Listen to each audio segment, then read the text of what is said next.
आपकी एक छोटी सी गलती आपकी पूरी किस्मत बदल सकती है। तो कहानी शुरू होती है। बहुत समय पहले की बात है। एक छोटे से गांव में एक गरीब लेकिन ईमानदार लकड़हारा रहता था, जिसका नाम था मोहन। मोहन के पास ज्यादा पैसे नहीं थे और न ही बड़ा घर। उसके पास दो चीजें थी, मेहनत और ईमानदारी।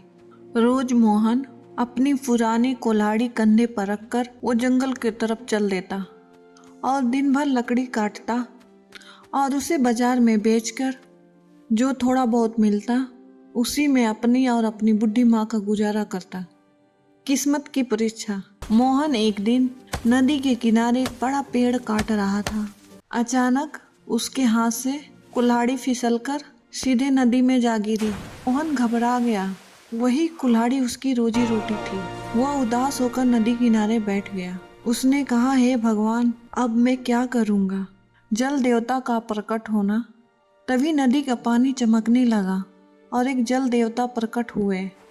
जल देवता बोले, हे लकड़हारे, क्यों रो रहे हो।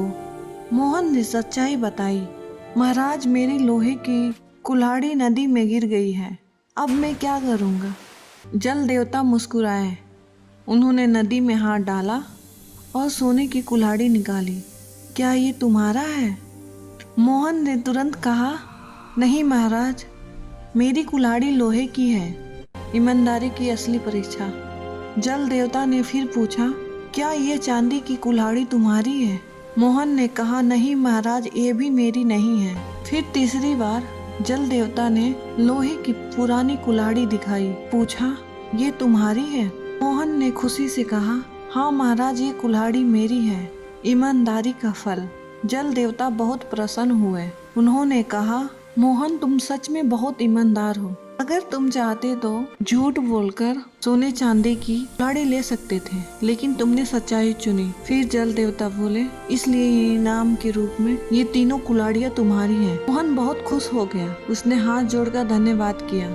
बदलती हुई जिंदगी। अब मोहन की जिंदगी बदल गई। उसने कुल्हाड़ी बेचकर अपनी माँ के लिए एक अच्छा घर बनवाया, लेकिन आज भी वो रोज जंगल जाता था, क्योंकि उसका स्वभाव नहीं बदला था। वह अब भी उतना ही सरल और ईमानदार था। गांव वाले उसका सम्मान करने लगे और बच्चे उससे एक ही बात सीखते, ईमानदारी कभी कमजोर नहीं होती। सही समय आने पर उसका फल जरूर मिलता है। अगर आपको ये कहानी अच्छी लगी हो तो वीडियो को लाइक करें और चैनल को सब्सक्राइब करना ना भूलें। मिलते हैं फिर एक नई सीख के साथ।